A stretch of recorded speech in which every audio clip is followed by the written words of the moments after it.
जन्माद्यस्य यतोऽन्वयादितरतश्चार्थेष्वभिघ्नस्वराट् तेने ब्रह्महृदायादिकवये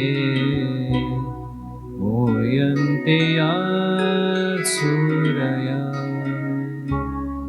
तेजो वारिमृदां यथा विनिमयो यत्र त्रिसर्गो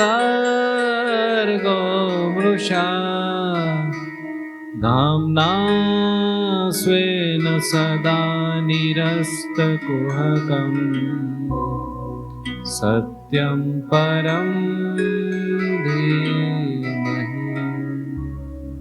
बोलो स्वामीनारायण भगवाननी जय। श्री स्वामीनारायण मंदिर वरियाव सरोवरी धाम में विराजमान वाला महाराज, पूजनीय संतो तथा आप सर्वे भक्तों ने भाव थी जय स्वामीनारायण। वाला भक्तों, भगवान स्वामीनारायण शिक्षापत्री में गृहस्थ भक्तों माटे एक આજ્ઞા કરી છે કે એમણે પોતાની આવક કરતા વધારે ખર્ચ ન કરવો. શિક્ષાપત્રી વાંચી છે? કોણે કોણે વાંચી છે? આવે છે ને? એટલે જેટલી આપણી આમદની હોય એ પ્રમાણે આપણે ખર્ચ કરીએ, આવક પ્રમાણે, તો ક્યારેય દુઃખ આવે નહીં. કૂવામાં પાણી ન હોય અને મોટર ચાલુ રાખીએ તો પછી મોટરનું શું થાય? બળી જાય. એમ આવક હોય નહીં અને ખર્ચા આપણે ચાલુ રાખીએ તો આપણું જીવન બળી જાય. હેરાન પરેશાન થઈ જાય, ટેન્શન થઈ જાય અને ક્યાંય શાંતિ ન થાય. એ મંદિરમાં આવીને બેઠા હોય ને તો એમ થાય કે ઓલાને આપવાના છે, આમ છે, તેમ છે, કેમ થશે? થાય ને? એટલે અત્યારના દેશકાળ પ્રમાણે એ બધું બહુ જાળવીને કરવું પડે. અને બેંક વાળાએ એવી સરસ ગોઠવણો કરી છે ને, ક્રેડિટ કાર્ડ ને કોઈ પણ વસ્તુ લેવી હોય તો તરત લોન મળે. એટલે કાંઈ પણ લેવું હોય એટલે લોન મળતી હોય એટલે એમ થાય કે ધીરે ધીરે ભરી દેશું, પણ ધીરે ધીરે ભરવાનો જ ખરો ને. એમ કરીને શિક્ષાપત્રીની એક આજ્ઞા છે કે કરજ ન કરવું. જાણું એ આપણાથી બધાથી ધીરે ધીરે તૂટતી જાય. એટલે સમાજમાં દેખાદેખી હોય, સમાજ પ્રમાણે આપણે ન ચાલે તો બધી મુશ્કેલી થાય એવું હોય, તો પણ જો કંઈક આપણે વચલો રસ્તો કાઢી બધું સેટિંગ કરીને જીવે ને તો શાંતિ બહુ રહે. બરાબર? એક ભાઈ સુરતનો હતો, એણે 500 રૂપિયાની નોટ સિગરેટને આમ વીટીને પછી સિગરેટ પીવાનું ચાલુ કર્યું. બધાને થયું, ઓહ આ કેટલા રૂપિયા વાળો, 500 રૂપિયાની નોટ તો સિગરેટને વીટી દીધી અને 500 રૂપિયાની નોટ સળગાવી દીધી આખી. એ જોયું ને એટલે નજીકમાં જે મુંબઈ વાળો બેઠો હતો એને થયું કે સુરત વાળા કરતા તો મુંબઈ વાળા ઊંચા હોય. 500 કરતા મોટી નોટ કઈ આવે છે? 2000ની નોટ કાઢ્યો અને સિગરેટને આમ ફરતી વીટીને પછી સિગરેટ ચાલુ કરી. બધા જોઈ રહ્યા, 2000ની નોટ આમ બાળી નાખે, કેવો માણસ કહેવાય. પછી અમદાવાદ વાળો બેઠો હતો, એને થયું કે મારે કંઈક કરવું પડશે. અમદાવાદ તો અત્યારે બહુ હાઈફાઈ સિટી બનતું જાય છે અને એમાં હું તો મોટો શેઠિયો ગયો. એણે શું કર્યું ખબર છે? 1 લાખ રૂપિયાનો ચેક લખ્યો અને ચેક બીડીને વીટી દીધો અને બીડી હળગાવીને પી ગયો. સમજાણો? આ 3માં ખોટ કોને ગઈ? સુરત વાળા અને મુંબઈ વાળાને. એમ અત્યારે જ આપણો આખો સમાજ હોય ને એ આ જ રીતે બધા ગાંડા કાઢતા હોય, પણ એ બધાની હારે થોડાક આપણે ગાંડે કાઢ લઈ અને આપણને ખોટ ન જાય એવો કાંઈક વચલો રસ્તો બધાએ પોતપોતાની રીતે પોતાની કેપેસિટી પ્રમાણે ગોતી લેવો જોઈએ. તો પછી આપણને શાંતિ રહે. પછી સભામાં આવીએ, કાંઈક વાત થાય તો થોડી ઘણી ગળે ઉતરે, નહીંતર એ જ બધું માથામાં બધું ભાર લઈને આપણે આવીએ, કોઈ વાત અંદર ન જાય. બરાબર ને? એટલે આવક પ્રમાણે ખર્ચ કરવો. અને થોડુંક બધા આપણને ડુંડીઓ ચડાવે તો આપણે જરાક જાળવી રાખવું. એક ભાઈને આંખું બળતી હતી, તો ડોક્ટર પાસે ગયા. પછી ત્યાં જઈને કીધું કે ડોક્ટર સાહેબ આંખું બહુ બળે છે. ડોક્ટરે ચેક કર્યું કે આમ બીજો કાંઈ વાંધો નથી, તમે એક કામ કરજો ને, લોન ઉપર ચાલવાનું રાખો. એ ભાઈની હારે એક દાદા ગયા હતા કે ડોક્ટર સાહેબ બધું લોન ઉપર જ ચાલે છે. ખાલી આ ભાઈ નહીં પણ બધું લોન ઉપર જ ચાલે છે. એમ થોડાક ખર્ચા આપણે માપે કરીએ તો વાંધો ન આવે. અને જ્યારે મંદીનો માહોલ હોય, થોડોક સમય આપણે કરકસરથી કાઢવાનો હોય, ત્યારે શું કરાય ખબર છે?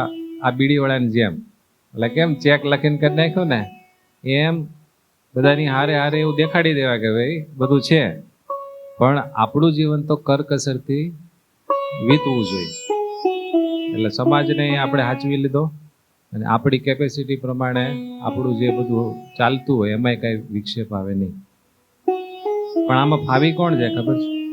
કે જેણે બરોબર ટાઈમે જ્યારે જ્યારે પ્રોપર જગ્યાએ ઇન્વેસ્ટમેન્ટ કરવાનું હોય ને એ કરી લીધું હોય ને, એને આવા કાંઈક દેશકાળ આવે મંદીના, ત્યારે એને વાંધો ન આવે. સાચું કે ખોટું?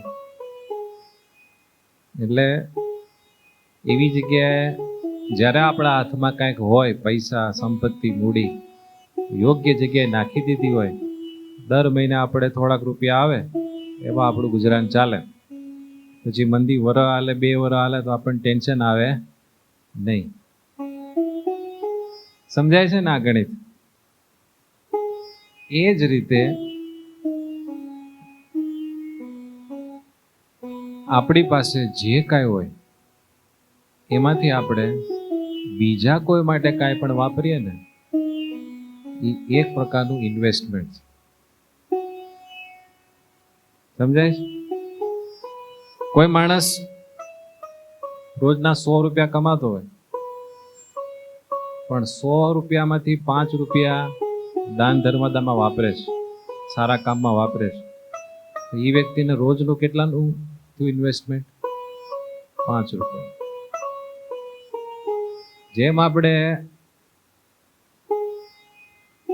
કાંઈ પણ ધંધો કરતા હોઈએ કે આપણા હાથમાં જ્યારે પૈસા હોય ત્યારે શેર બજારમાં થોડાક નાખીએ, મ્યુચ્યુઅલ ફંડમાં નાખીએ, ગવર્મેન્ટની બધી સ્કીમોમાં આપણે રૂપિયા નાખીએ, અને આપણને એવું હોય ને કે ભાઈ આનું બધું રિટર્ન આપણને મળશે. એ બધાનું જેમ રિટર્ન મળશે એવું જ આપણને મગજમાં હા પડે છે ને, હા એ પ્રમાણે થાય. એમ બીજા માટે, જરૂરિયાતમંદ માટે, ભગવાન માટે, સાધુ સંતો માટે આપણે કાંઈ પણ કરીએ તો એનું પણ આપણને એવું ફળ મળે, જેટલું રોકાણ કર્યું એ પ્રમાણે. એવું આપણને બહુ આમ પૈસા જેવું ન મને એટલું બધું ન મને, પણ આપણા દ્વારા કોઈ પણ પ્રકારનો બીજા માટેનો કંઈક સારો પ્રયાસ થાય ને, એ છેવટે હરીફરીને આપણને મળે. એટલે આપણે બીજા કોઈ માટે કંઈક કરીએ ને એને શું કહેવાય? પર ઉપકાર. પર એટલે બીજા, બીજા માટે આપણે ઉપકાર કરીએ એને કહેવાય પરોપકાર. પણ આપણે બીજા માટે કરીએ એ છેવટે કોને મળે? હરીફરીને આપણને મળે ને. એટલે પરોપકાર છે ને એ ખરેખર પરોપકાર નથી, પણ સ્વની ઉપર ઉપકાર છે. તમે કોઈક સોસાયટીમાં રહેતા હો તો તમારા ઘરમાં તમે સાફ સફાઈ કરો અને તમારું આંગણું થોડુંક નજીકનું આજુબાજુનું સાફ કરો તો ચોખ્ખાઈ રહે, મચ્છર ન આવે અને કોઈ દુર્ગંધ ન આવે. એ છેવટે ફાયદો કોને થયો? આપણને થયો ને. પણ એમ માને બધા કે હું તો મારું ઘર ખાલી સાફ રાખું, બહાર જે થવું હોય થાય. ઈ સોસાયટીની દશા કેવી હોય? પછી મચ્છર થાય, જીવડા થાય, ગંધ આવે, રોગચાળો ફેલાય, તો નુકસાન કોને થાય? બધાને થાય. એમ આપણે બીજા માટે કરીએ ને તો ફાયદો પહેલો આપણને થાય. ઘણી વખત આપણને એ વસ્તુ નથી મનાતી, પણ એની એક સત્ય ઘટના તમને કહું. ઘણા વર્ષો પહેલા સ્કોટલેન્ડમાં એક ઘટના બની ગઈ. હું જે તમને અત્યાર સુધી વાત કરી ને એ વાત 100% એ ઘટના સાંભળ્યા પછી એમ લાગશે કે નહીં, વાત બરાબર હતી. સ્કોટલેન્ડમાં એક સામાન્ય ગરીબ ખેડૂત ખેતીનું કામ કરતો હતો.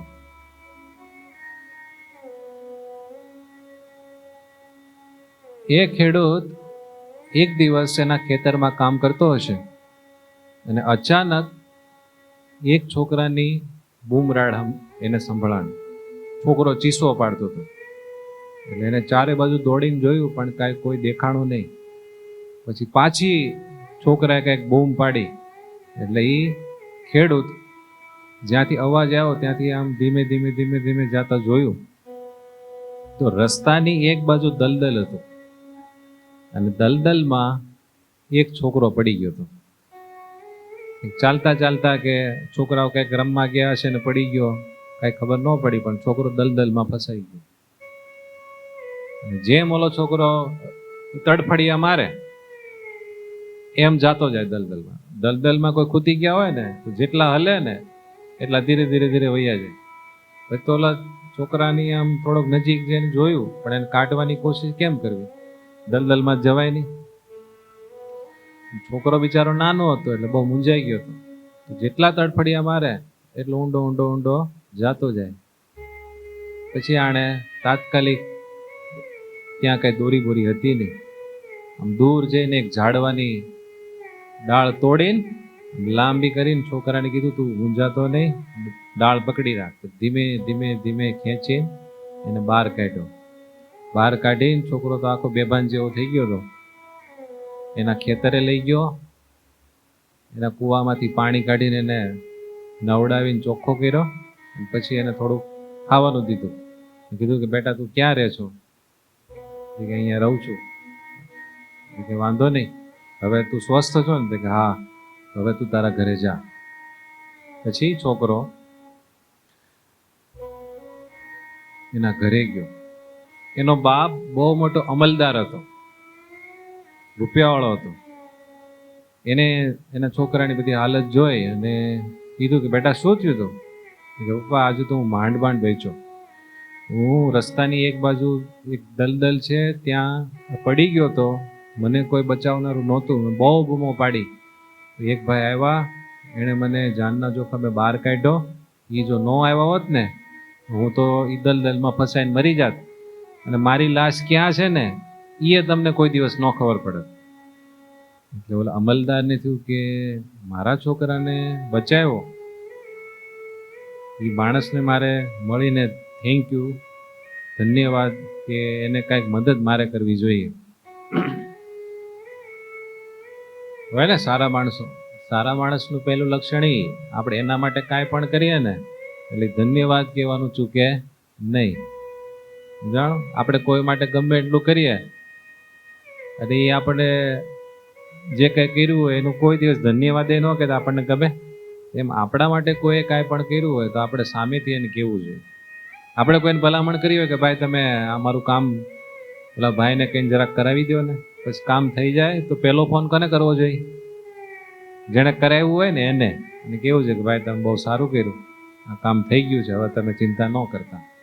ઘણા માણસો કેવા હોય, આપણે એનું કામ કર્યું હોય તો ફોન કરીને કહે નહીં કે ભાઈ હવે કામ થઈ ગયું, તમે હવે કોઈ ચિંતા ન કરતા એમ.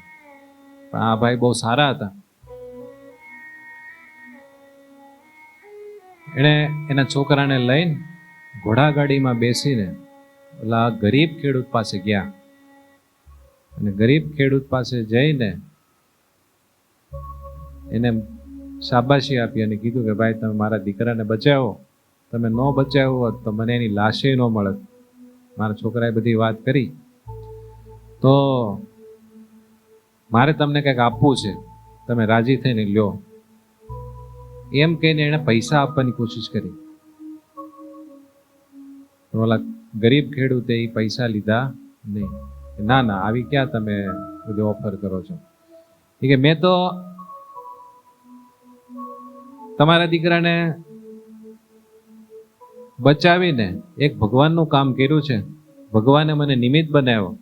કે આપણે ક્રિશ્ચન છીએ, એ કે ભગવાન આખી સૃષ્ટિના બધા જીવોનું ભરણ પોષણ કરે છે. ભગવાન કે તકતી મરાવે છે, અને માણસે કાંઈ થોડું ઘણું કર્યું હોય તો ગામડામાં જાઓ ને, ગામડામાં તો પંખા ઉપર નામ લખ્યા ખબર.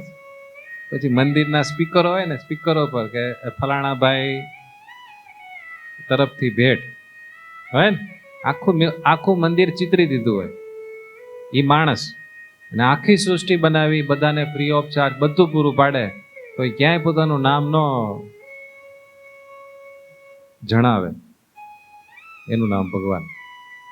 એટલે કે ભગવાન બધાનું આવું ધ્યાન રાખે છે, તોય ક્યારેય યશ નથી લેતા. તો મેં તો તમારા દીકરાને જીવ બચાવીને મેં મારું કર્તવ્ય નિભાવ્યું, એટલે એ તમે રહેવા દો એમ કરીને એને પૈસા ન લીધા. એટલે ઓલો જે રૂપિયાવાળો અમલદાર હતો ને, એને બહુ આશ્ચર્ય થયું. એને કીધું કે ભાઈ, જીવનમાં ગમે ત્યારે જરૂર પડે તમે મને કહેજો, હું તમારી મદદ કરવા માટે ઊભો રહીશ. પછી બે છૂટા પડ્યા. પછી 1-2 વર્ષ વયા ગયા, કોઈને કાંઈ ભેગું થવાનું થયું નહીં. પણ આ ગરીબ ખેડૂતનો દીકરો, એને ભણવાની બહુ ઈચ્છા, પણ એનો બાપ ગરીબ, અને એ વખતે ભણતર ત્યાં મોંઘું હશે, તો પુસ્તક લેવાના કે સ્કૂલની ફી ભરવાના પૈસા નહીં. એટલે એને સ્કૂલમાંથી કાઢી મૂક્યો એ છોકરાને, ગરીબ ખેડૂતના છોકરાને. એટલે એ સ્કૂલની બહાર ઊભો ઊભો રોતો હશે. એટલે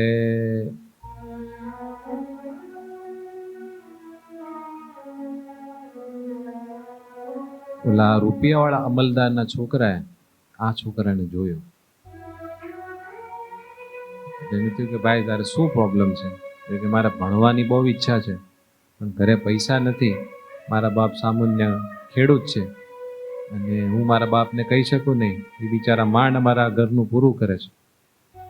મારે ભણવાની ઈચ્છા છે, મારી પાસે પુસ્તક લેવાના કે ફી ભરવાના પૈસા નથી. તો છોકરો કે મારા પપ્પા છે ને બહુ સારા છે, અને આવી બધી બાબતમાં માને છે, એટલે કે તું મારી સાથે ચાલ, મારા પપ્પા તને જરૂર મદદ કરશે. એમ કરીને ઓલા અમલદારનો છોકરો આ ગરીબ છોકરાને લઈને એના ઘરે ગયો, એના બાપ સાથે મુલાકાત કરાવી. છોકરાએ વાત કરી, પપ્પા આ રીતે આ રોતો હતો, અને પછી ફી ને પુસ્તકના પૈસા નથી. ઓલા ભાઈએ પૂછ્યું કે બેટા, તારે ભણવાની ઈચ્છા છે? તો કે હા. તું મહેનત કરીશ? તો કે હા. તો કે તું મહેનત કરવાનો હો, તારે ભણવાની ઈચ્છા છે, અને મારો દીકરો કહે છે, એટલે તું કોઈ ચિંતા ન કરતો, તારે જેટલા પૈસા જોતા હોય તું મારા દીકરાને કહેજે, એ તને આપશે. એમ કરીને એને જે કાંઈ પૈસા જોતા હતા એ દઈ દીધા. મારો છોકરો ખુશ થઈ ગયો અને કીધું કે હવે તું મૂંઝાતો નહીં, ક્યારે જીવનમાં નિરાશ ન થતો, કોઈ ટેન્શન ન લેતો. ભણવા માટે તારે કાંઈ પણ જરૂર હોય મારા દીકરાને કહી દેજો. એટલે છોકરો બહુ ખુશ થઈ ગયો, અને પુસ્તક ને એ બધું લઈને એના ઘરે આવ્યો. એટલે એના બાપે કીધું કે બેટા આ પુસ્તક ને બધું ક્યાંથી લાવ્યો?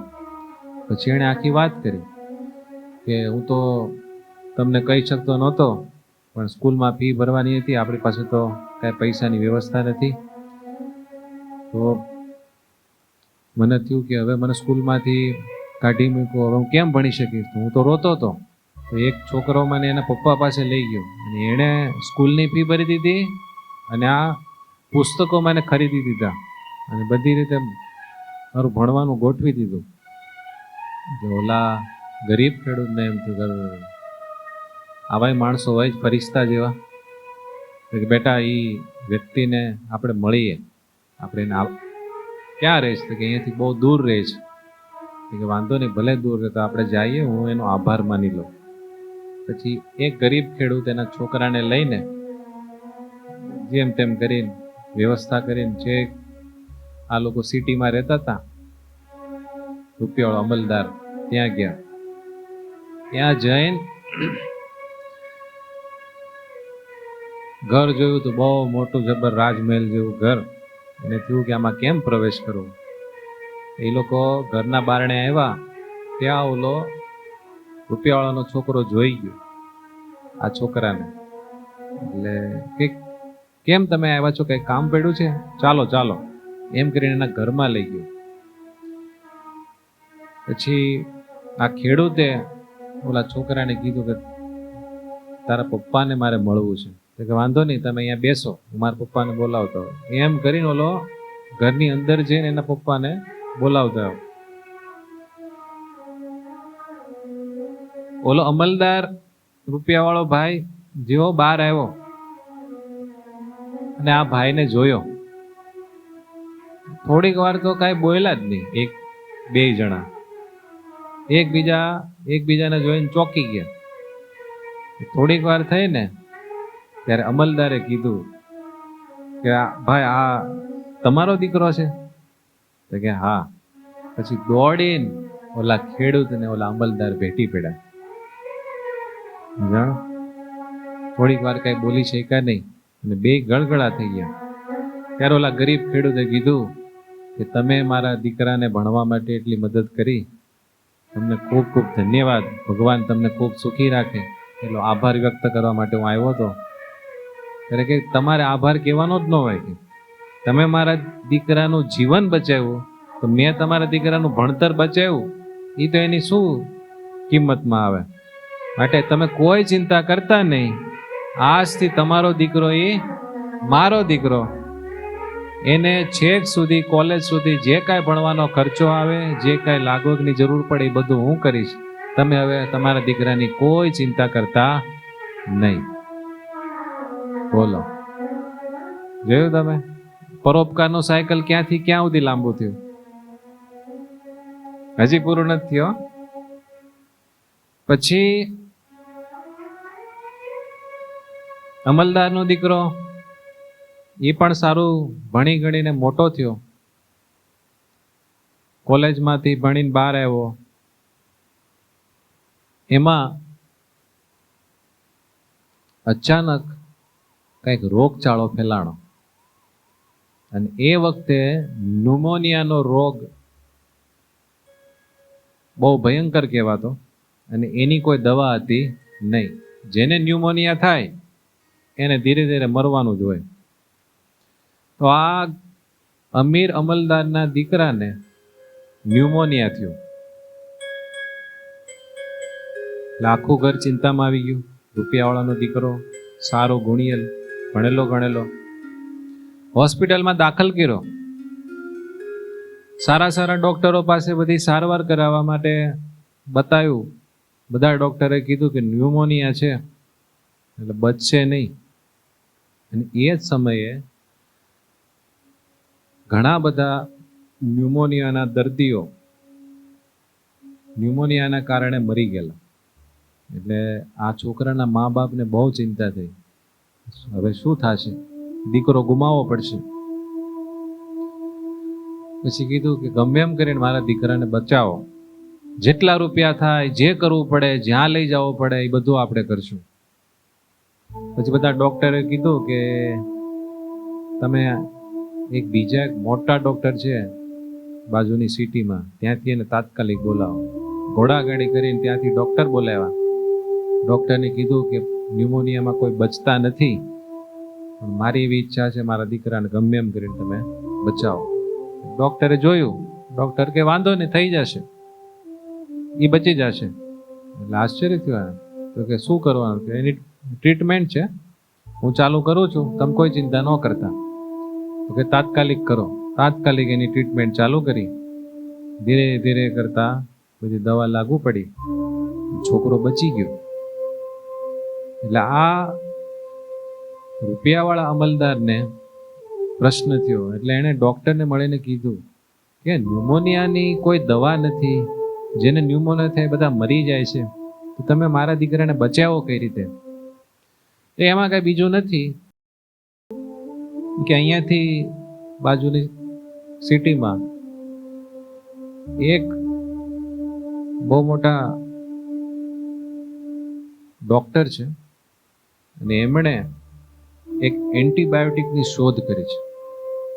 એ એન્ટીબાયોટિકનું નામ છે પેનિસિલિન.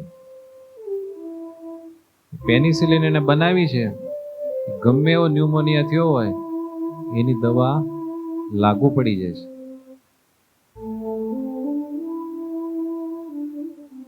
એન્ટીબાયોટિકની દવાઓ છે ને, એની શરૂઆત આ પેનિસિલિનથી થઈ. એન્ટીબાયોટિક પહેલી દવા જે બની ને આ આયુર્વેદ બધી રીતે સારો, પણ ઘણા દર્દ હોય ને એન્ટીબાયોટિક વગર જાતા નથી. એનો વધારે પડતું સેવન થઈ જાય તો એ નુકસાનકારક છે. પણ માનવ જાત માટે એન્ટીબાયોટિકની જે શોધ થઈ એ કે નાની તો ન કહેવાય. પહેલી વહેલી વખત કોકે આવી દવા જોઈ. ડૉક્ટર કે આ પેનિસિલિન જે છે એન્ટીબાયોટિક, એ તો કે સંજીવની ઔષધ જેવું છે. એટલે આને બહુ આશ્ચર્ય થયું કે આવી માનવ જાતને બચાવવાની આવી મોટી સેવા કોણે કરી છે. ત્યારે ઓલા નામ આપ્યું. એ છોકરાનું નામ છે એલેક્ઝાન્ડર ફ્લેમિંગ. તો કે કોણ? ઓલા ગરીબનો છોકરો, ફ્લેમિંગ ફેમિલીમાંથી મોટો થયેલો. તો કે હા, એલેક્ઝાન્ડર ફ્લેમિંગ. એ કે કઈ કોલેજમાં ભણેલો? બધું પૂછ્યું. તો કે બસ આ તો એ જ છોકરો કે જે છોકરાને મેં ભણાયો હતો. બધા આશ્ચર્યચકિત થઈ ગયા અને ઓળખાણ કાઢી તો એ જ છોકરો હતો કે જેના બાપે સૌથી પહેલા એના છોકરાને બચાવ્યો હતો. એ જ આ છોકરો, એ જ ગરીબ ખેડૂતનો આ છોકરો. અને જે છોકરાને બચાવ્યો ને એ બીજા વિશ્વયુદ્ધમાં બ્રિટનનો પ્રાઇમ મિનિસ્ટર જે હતો વિન્સ્ટન ચર્ચિલ, એ ઓલા રૂપિયાવાળાનો છોકરો. બોલો, બે મોટા ધુરંધર પોતપોતાના ક્ષેત્રના. પરોપકારની સાયકલ કેટલી મસ્ત ગુથાયેલી છે. પણ આ દાખલામાં પરોપકાર એના એ વ્યક્તિઓમાં થયો ને એટલે આપણને આમ ચમત્કાર જેવું લાગે ને કે હાલું આ રીતે બધું કઈ રીતે ગોઠવાય. પણ દરેક વખતે ઈ જ વ્યક્તિઓ ન હોય, પણ કરેલો પરોપકાર હરીફરીને આપણી પાસે આવે ને આવે. જેમ વિશ્વ બેંકમાં તમે પૈસા ટ્રાન્સફર કરો ભારતમાંથી, પછી તમે દુનિયાના કોઈ પણ ખૂણે જાઓ તો તમારે પૈસા જોતા હોય તો મળે કે નહીં. એમ ભગવાન છે ને બધાના સાક્ષી છે, બધાના દ્રષ્ટા છે. આપણે શુદ્ધ ભાવે કોઈના માટે કાંઈ પણ કર્યું હોય ને સીધું ભગવાન નોંધે. જ્યારે આપણે જરૂર પડે ત્યારે વ્યાજ શોધું એક્ઝેક્ટ આપણને જ્યારે જરૂર હોય ને ત્યારે આપે ને આપે. બોલો, આવા ભગવાન છે. હવે વાત સાચી કે નહીં? આપણે બીજા માટે કરીએ છીએ, એ ખરેખર કોના માટે થાય છે? બોલો ખરા, કોના માટે? અને આપણે પરોપકાર કરીએ છીએ, એ ખરેખર પરોપકાર છે કે સ્વ ઉપકાર છે? શું છે? એક છોકરો છે ને બહુ ભણી ગણીને તૈયાર થયો ને સારું કમાતો થયો. પછી એને થયું કે મારે તો ધંધા નિમિત્તે દેશ વિદેશમાં જવાનું થાય છે, પણ મને જેણે ભણાવી ગણાવીને મોટો કર્યો ને, એવા મારા મા બાપને મેં ક્યાંય વિદેશની સફર નથી કરાવી. તેણે એના મા બાપને પૂછ્યા વગર વિદેશની ટૂર ગોઠવી દીધી એના મા બાપ માટે. અને મા બાપને ગામડેથી મુંબઈ બોલાવી લીધા કે ભાઈ તમે આવો. છોકરો મુંબઈમાં રહેતો હતો એટલે એના મા બાપ મુંબઈ આવ્યા. કીધું એના બા બાપુજીને કીધું કે તમારે વિદેશમાં જવાનું છે. કે ક્યાં જવાનું બેટા? અમેરિકા જવાનું છે અને ત્યાં બધે ફરવાનું છે, બધા ફરવાલાયક સ્થળો હોય ને ત્યાં જવાનું. તો કે કાંઈ વાંધો નહીં, પણ કે તું હારે આવીશ ને? કે હું હારે આવીશ. એ મા બાપ અને એનો દીકરો ટૂરમાં ગયા અમેરિકા. એટલે અહીંયા ભારતથી ફ્લાઇટમાં બેઠા, અમેરિકા ઉતરા, એરપોર્ટ પર લેવા માટે ગાડીઓ આવી. એટલે મા બાપને થયું કે મારો દીકરો તો આમ વટ પાડે એવો છે. તરત ગાડીઓમાં બેઠા એટલે સીધા હોટલમાં ગયા એટલે સીધી રૂમ બુક થઈ ગયેલી જ હતી. રૂમમાં ગયા તો બધું ભાતની બધી વ્યવસ્થાઓ, નાવા ધોવાની ભાતની ઓલા ડોહા ડોહી ક્યારે જોયેલું નહીં. જાણો બાથરૂમમાં ભાતના શેમ્પુ નાન તેન 4-5 પ્રકારના ટુવાલિયાન કાગળિયાન, સમજાણો? એને જ ખબર ન હોય આ શું છે. કે આ તો કેટલું બધું આમ જોત ખરા. અને બધું ખાવા પીવાનું જ્યાં જઈને બિલ ક્યાં ભરવાનું નહીં, સારું સારું ખાવાનું. પછી બધે ફરવા નીકળ્યા, બધા સારા સ્થળોએ જાય, બધી હારી બિલ્ડિંગ નાન તેન બધું. 15 દિવસ ફર્યા આખા અમેરિકામાં. પછી ઓલા મા બાપ હતા ને એને થયું કે બેટા અમને એક આશ્ચર્ય થાય છે, જ્યાં જાય ને આ બધી વ્યવસ્થા A to Z કમ્પ્લીટ હોય, તું ક્યાંય બિલ ભરતો હોય એ નથી દેખાતું, બધું એની મેળે બધું થયા કરે છે. આ બધી કેવા પ્રકારની ગોઠવણ કરી છે, સમજાણ? પછી ઓલા છોકરાએ કીધું કે આપણે મુંબઈથી નીકળ્યા ને એ પહેલા મેં ટૂરની જે કંપની હોય ને એને બધા પૈસા ચૂકવી દીધા છે. સમજાઈ ગયું તમને? એમ ભગવાને આપણને આ લોકમાં મોકલા છે ને એક ટૂર કરવા માટે જ મોકલા છે. જેટલું આપણું બેલેન્સ હોય પહેલા જમા કરાવેલું એ પ્રમાણે બધી ફેસિલિટી મળે. અને જો બેલેન્સ ન હોય તો જ્યાં જાય ત્યાં હડસેલા મળે પણ સુવિધા મળે નહીં. પછી આપણે વાંક કોનો કાઢી? આપણા ભાગ્યનો, લોકોનો. આપણે જ ન ભેગું કર્યું તો. એટલે મનુષ્ય દેહ છે ને ઇન્વેસ્ટમેન્ટ કરવાનો શું અવસર છે.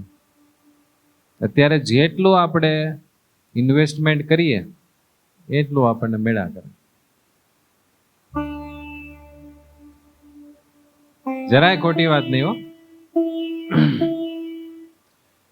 આપણે પાપ કર્યું હોય ને, કોકે પાપ કર્યું, આપણે પાપ કર્યું હોય, કઈક પાપ થઈ ગયું હોય તો એનો દંડ ગમે ત્યારે મળશે ખરો એવું આપણને ઊંડું થાય કે નહીં? આજ ખોટું? આપણે કાંઈક એવું ન કરવાનું કર્યું હોય કે કોકે કર્યું હોય તો આપણને થાય ને કે આજ ભલે એ પાપ કરતો પણ એને ફળ મળશે. આપણાથી થયું હોય તો આપણને બીક લાગતી હોય કે આવું મારે થઈ ગયું છે, એ ગમે ત્યારે મારે ભોગવવાનું થાય કે નહીં? તો જેટલો પાપનો આપણને વિશ્વાસ છે ને એ આપણને દુઃખ દે જ. એમ પુણ્યનો એટલો વિશ્વાસ નથી હો કે પુણ્ય આપણે કરીએ, બીજા માટે કંઈક કરીએ તો એનું આપણને સારું ફળ મળે જ નહીં. પાપ છે ને એ તો અંધકાર રૂપ કહેવાય અને પુણ્ય છે એ પ્રકાશ રૂપ કહેવાય. તો અંધારાથી જે કામ થતું હોય એ પ્રકાશથી ન થાય? થાય જ ને. અંધારા કરતા પ્રકાશનો વધારે વિશ્વાસ ન રાખવો પડે.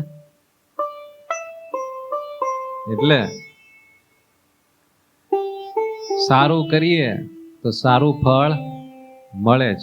બીજા માટે આપણે સાચા દિલથી નિસ્વાર્થ ભાવે કાંઈ કરીએ એ આપણને પાછું મળે જ. પૂરો વિશ્વાસ આપણે રાખવો જોઈએ. કર્મ ફળ પ્રદાતા ભગવાન છે. એને ક્યારેય કોઈ કર્મનું ફળ આપવામાં લોચો લાગતો નથી.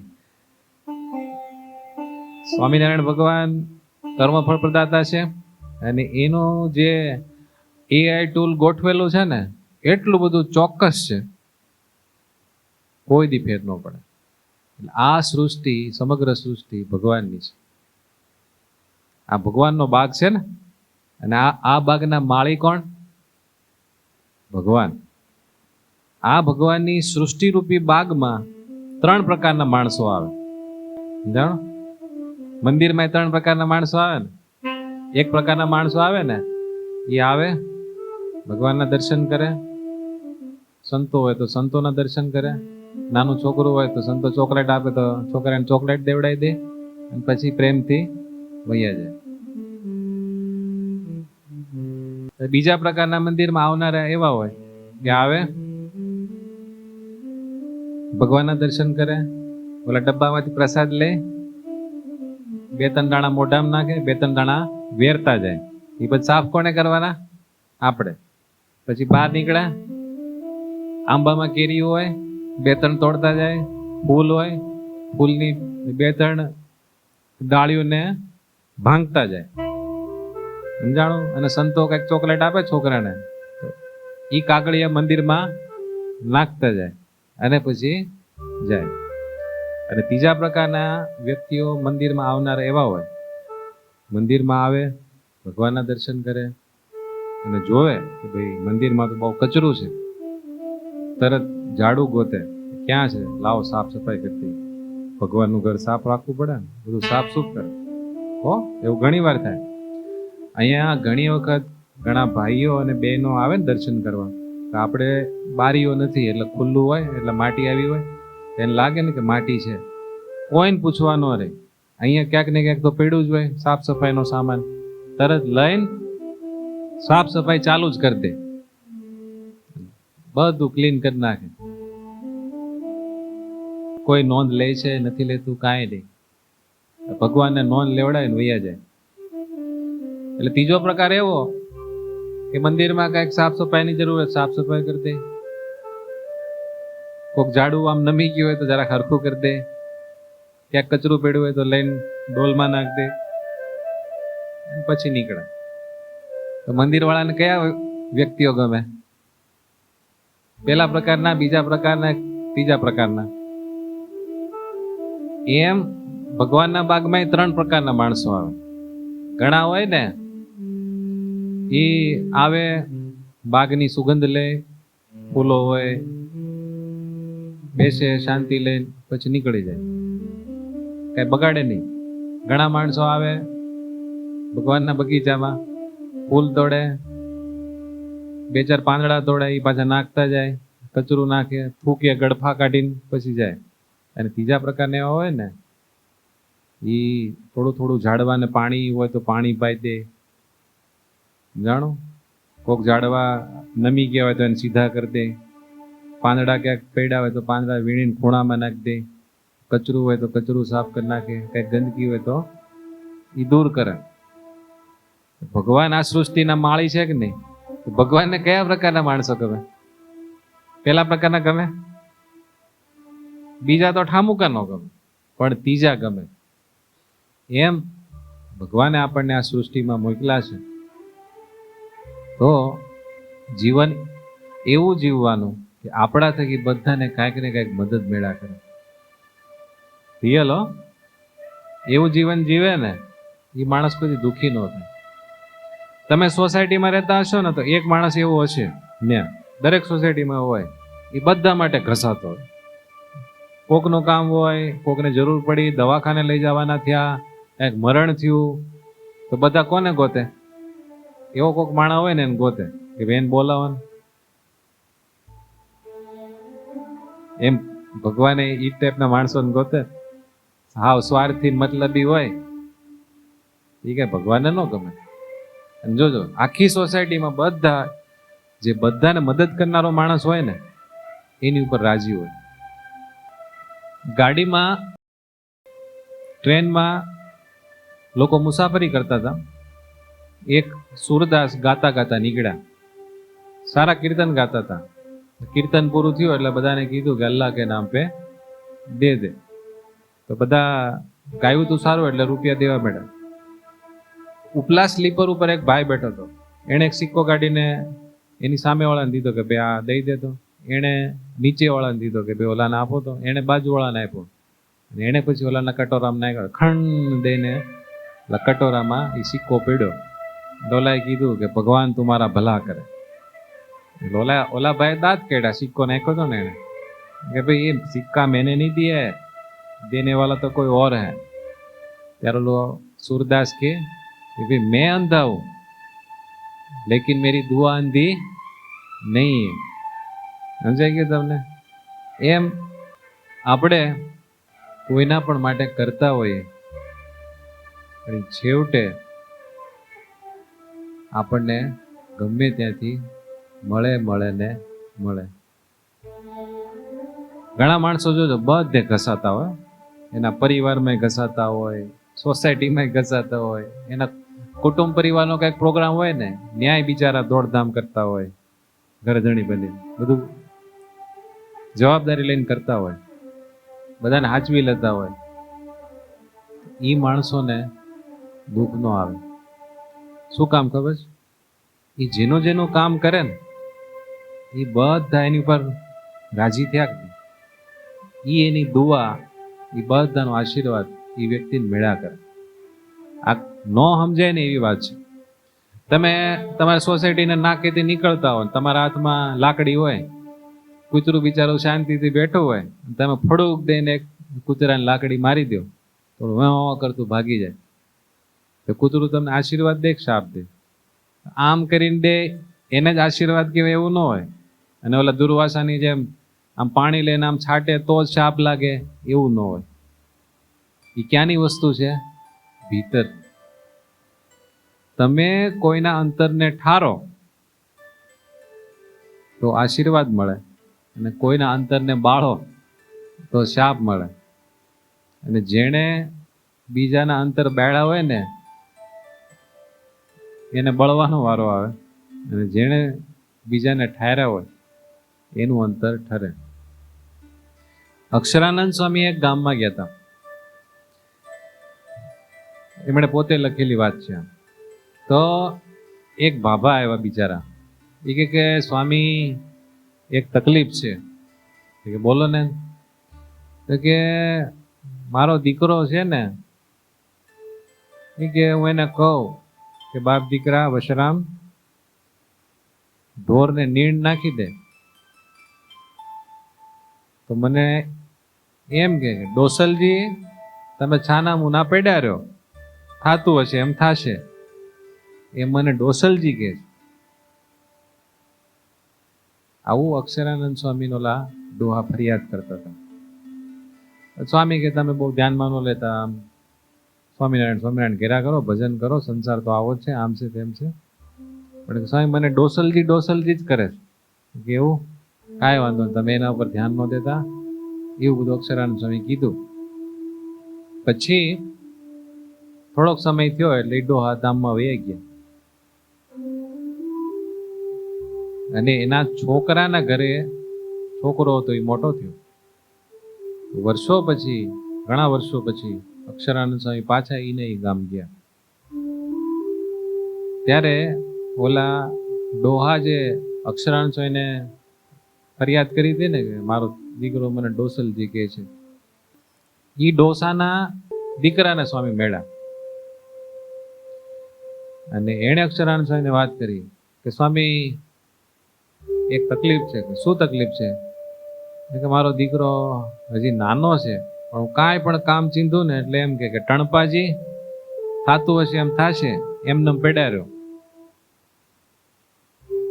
પછી અક્ષરાન સ્વામીએ કીધું કે તું તારા બાપને શું કહેતો હતો? કે હું મારા બાપને ડોસલજી કહેતો હતો. કે બસ બાળે તેનો બળે અને ઠારે તેનો ઠરે, વાવે તેવો લણે. એવું જ છે ને. જે લોકો એના મા બાપની સેવા નથી કરતા ને એના છોકરા છોકરી એમની સેવા નથી કરતા. તમારા દીકરા દીકરી નાના હોય અને તમે તમારા મા બાપની સેવા માટે આમ ડેડિકેશન સાથે તત્પર હો તો એને ખબર તો પડે ને મારા મા બાપે એના મા બાપની કેટલી સેવા કરી. અને તમે કઈ ધ્યાન જ ન દીધું મા બાપ ઉપર તો એ છોકરાને એ ખબર પડે ને કે આ તો આવું કરાય, ગઢા થાય એટલે કાઢી નાખવાના. છોકરા એમ કરે કે નહીં. એક ઘરમાં એક ડોહા એના છોકરાને ભણાવીને તૈયાર કર્યો. ડોહા વૃદ્ધ થઈ ગયા અને ખખડી ગયા. એટલે દીકરાની વહુ ને ડોહો ગમે નહીં, પણ ડોશીમાં ગુજરી ગયેલા એટલે ડોહાને જવું ક્યાં, ત્યાં જ રહેવું પડે. એટલે રોજ દીકરાની વહુ ફરિયાદ કર કરે કે તમારા બાપા આમ કરે છે ને તેમ છે ને આમ છે. ભાઈ તારે હું વાંધો છે કે ને દીકરો કે તમારા બાપાને ભૂખ લાગે એટલે તરત મને કે મારે ખાવા જોઈએ છે, નામ જોઈએ છે, તેમ જોઈએ છે. હું કામમાં મને કે દીકરી ક્યાં છો? કે મારે મારું બધું કામ મૂકીને ત્યાં જવું પડે, એટલે એનું કઈક સોલ્યુશન કરો. દીકરો હાવ પત્નીનો ગુલામ હતો એટલે એને વિચાર્યું કે આનું કઈક સોલ્યુશન કરીએ. પછી એના બાપાની એક ખૂણામાં એક નાની એવી રૂમ હતી ગોંચકી જેવી, એમાં એક ઘંટડી લાવીને મૂકી. જયારે ઘંટડી લાવ્યો ને એ ગોઠવતો હતો ત્યારે એનો નાનો દીકરો હતો ને એને પૂછ્યું બાપા આ ઘંટડી શેની છે? એ તારા બાપા કે તારી મમ્મીને વારે વારે હેરાન કરે છે ને એટલે કે આ ઘંટડી લાવ્યો છું, એની દોરી આપણે રસોડામાં મૂકી દઈશું. અને ડોહાને એમ કીધું કે તમારે જ્યારે ઘંટી વાગે ત્યારે જમવા માટે આવવાનું, એ સિવાય કાંઈ તમારે ડાપોસિયા મારવાના નહીં. એ ઓલો નાનો છોકરો ભાળી ગયો જાણો. પછી થોડાક સમય સુધી રીતે હાલ્યું. ડોહા બિચારા કકળતા જ્યારે બેલ પડે ત્યારે જઈને ઢોરને નીણ નાખી દઈને કેમ ખાઈ લે એમ ખાઈ લે અને પાછા આવીને એની પથારીમાં હુવે, જે વાંચવું લખવું હોય બધું કરે. નાનો છોકરો રોજ જોયા કરે. એમ કરતા ઓલા ડોસા બિચારા ગુજરી ગયા.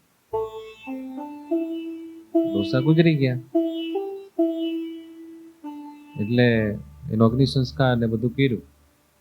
પછી ઓલો નાનો છોકરો હતો ને એને કઈકથી સીડી ગોતીને એ ઘંટ છોડી લીધો અને એના ખાના મૂકી દીધો, કોઈને ખબર નહીં. પછી એના બાપાએ એક દિવસ જોયું તો દોરી એમ ન હતી પણ ઘંટ કાઢી નાખેલો. પછી પૂછ્યું કે ભાઈ આ ઘંટ કોણે કાઢ્યો છે? છોકરાએ કીધું મેં કાઢ્યો. કે ક્યાં છે? એને ખાનામાં બતાવ્યો કે અહીંયા છે. કેમ ઘંટ તે ન્યા મૂકી દીધો? કે તમે વૃદ્ધ થાવ ને ત્યારે તમારા માટે આવી ઘંટી મારે બાંધવાની થશે ને કે એટલે અત્યારથી રાખી મૂકી. ત્યારે ઓલાને થયું કે યાર આ તો છોકરામાં ખરાબ સંસ્કાર આવી ગયા. હવે છોકરો મોટો થાય તો એના બાપાને બાળે કે ઠારે? બાળે ને. એમ જે બીજાને બાળે એ પોતે બળે અને જે બીજાને ઠારે એ પોતે ઠરે. માટે આ સૃષ્ટિનો નિયમ છે કે હંમેશા જે તમે આપો એ જ તમને મળે. ભગવાન સ્વામિનારાયણને શિક્ષાપત્રમાં કીધું કે કોઈને ગાળ ન દેવી. બરાબર? કાંઈક કેવું હોય તો બીજા શબ્દોમાં કયો પણ ગાળ ન દો. તમે જોજો ક્યાંય પણ ઝઘડો થાય એટલે શરૂઆત ક્યાંથી થાય? ગાળથી. તમે ગાળ દો એટલે સામે શું મળે? કોકને લાફો મારો તો આંબે શું મળે? લાફો જ મળે ને. અને કોઈને પ્રેમથી બોલાવો તો સામેથી તમને પ્રેમથી રિસ્પોન્સ મળે કે નહીં? કોઈને સ્માઇલ આપો તો, અને કોઈને ડોળા કાઢો તો સામે ડોળા કાઢે ને. જે આપો તે મળે. લીમડીના ઠાકોર એકવાર કડકડતી ઠંડીમાં વોકિંગ માટે નીકળ્યા અને એમની સાથે શંકરદાન કરીને ગઢવી હતા. જાતા જાતા જાતા જાતા રાજ બજારોમાંથી નીકળતા હતા. શિયાળાનો બરોબર સમય હતો, બહુ ઠંડી પડેલી. એમાં એક ગરીબ માણસ ઠંડીને કારણે આખો ધ્રુસતો હતો, ઠૂઠવાઈ ગયો હતો. એ વખતે લીમડીના રાજાએ કોટ પહેરેલો, ઠંડીથી રક્ષણ મળે એવો, અને શંભુદાન ગઢવીઓ તે કોટ પહેરેલો. ઓલો બિચારો ગરીબ માણસ ઠંડીમાં રીતસરનો ઠૂઠવાઈ ગયેલો, થતું હતું. શંભુદાનને અને લીમડીના રાજાને બેયને એમ થયું કે આને કંઈક આપણે મદદ કરીએ. હજી રાજા વિચારે ને કે તો ઓલા શંભુદાને કોટ કાઢીને ઓલાને પહેરાવી દીધો. એટલે ઓલો માણસ ખુશ થઈ ગયો અને આશીર્વાદ આપ્યા. પછી તો એમને હાલતા હાલતા હાલતા જ્યાં જવાનું હતું ત્યાં વયા ગયા. પણ રાજાને એમ થયું કે હું રાજા અને હજી હું વિચાર કરતો કરતો હજી દહીં ન શીખ્યો, તે આણે દહીં દીધું. એટલે એને શંભુદાનને પૂછ્યું કે તે આને તરત કોટ કાઢીને દઈ દીધો, હજી તો હું વિચારતો હતો ત્યાં, તો તે કઈ વિચાર ન કર્યો? એમાં શું વિચાર કરવાનો? એ કે મને મારા ઠાકોર ઉપર વિશ્વાસ હતો એટલે મેં કોટ કાઢીને આપી દીધો. કે તમે મારા ઠાકોર છો, મને તમારો વિશ્વાસ હતો કે હું એને કોટ આપી દઈશ એટલે તમે મને બીજો આપવાના જ છો. તો કે તો મારાથી કેમ ન થયું? કે તમને તમારા ઠાકોર ઉપર વિશ્વાસ નહોતો. તમારા ઠાકોર દ્વારકાનાથને તમે માનો છો, તમને એના ઉપર વિશ્વાસ નહોતો કે હું આ ગરીબ માણસને મદદ કરત, આ ગરીબ માણસને હું મદદ કરીશ તો મારો ઠાકોર મને આપશે, એવો તમને વિશ્વાસ નહોતો એટલે તમે ન આપી શક્યા. જાણો એમ આપણે બીજા માટે કરવાનું થાય ને તો એવો ભગવાનનો વિશ્વાસ રહેતો નથી, થોડાક પાછા પડી જાય. જસદણના દરબાર બહુ દાન પુન આપતા, એને આ વાત સમજાઈ ગયેલી, દાન પુન બહુ આપતા. એના દીવાને એક વખત વાત કરી કે બાપુ આમ તો તમે જે કરતા હોય બધું બરાબર જ હોય, પણ મારે કઈ કહેવાય નહીં, પણ એક વાત ખાલી તમે જણાવી દો. એમ પીતા પીતા પીતા પીતા એને કીધું કે બાપુ થોડુંક વધારે થઈ જાય છે, થોડુંક માપે રાખીએ તો સારું, ખજાનો ખાલી થઈ જાય. બાપુ કઈ બોલ્યા નહીં. પછી 8 વાગ્યાનો સમય થયો રાતનો. પછી દીવાનને બોલાવ્યા અને સેવક પાસે ગોળનું ભીલું મગાવ્યું. કે તમે સવારે મને કહેતા હતા ને કે બાપુ થોડુંક માપે રાખજો, એમ ગોળ હોય ને માખ્યું તો આવે, તમે બધાને દો એટલે તમારે પાસે લેવા આવે. તમે મને એવું કીધું હતું ને ગોળ હોય ને માખ્યું આવે, તો આ ગોળ મૂક્યો છે, માખ્યું તો નથી આવતી. કે બાપુ અત્યારે અંધારું થઈ ગયું, અંધારામાં માખ્યું આવે નહીં. તો કે તો દીવાન અત્યારે મારો દિવસ ચાલે છે, દિવસ મારો જ્યારે ચાલતો હોય ત્યારે મને દાન પુન કરી લેવા દે, કેમ કે એ જ મારી હારે પછી આવવાનું છે. એમ આપણી પાસે જે કાંઈ શક્તિ, સંપત્તિ, કળા, કુશળતા, આવડત હોય એ બીજા માટે વપરાય. આ દાન પુન લેવા માટેની વાત નથી, પણ આપણે આપણા દ્વારા બીજાને જેટલી મદદ થાય, કાંઈ નહીં ને તો 2 મીઠા શબ્દ કહેવાય. જાણો વાંચતો હતો ને એક બહુ સરસ કાક બાપુનું ભજન છે, સમજવા જેવું. ખાલી ગાતા નથી આવડતું મને, પણ તમે સાંભળો ખાલી. હેજી તારા આંગણિયા પૂછીને જે કોઈ આવે, આવકારો મીઠો આપજે. હેજી તારે કાને સંકટ કોઈ સંભળાવે, તારા કાને સંકટ કોઈ સંભળાવે, બને તો થોડું કાપજે. જાણો, તારા કાને સંકટ કોઈ સંભળાવે, બને તો થોડું કાપજે. માનવી પાસે કોઈ માનવી ન આવે, તારા દિવસની પાસે દુખિયા આવે. જેમ ગોળ હોય તો માયકું આવે, કોકને એમ લાગે કે આ માણસ સક્ષમ છે, મને મદદ કરશે, ત્યારે આપણી પાસે આવતા હોય.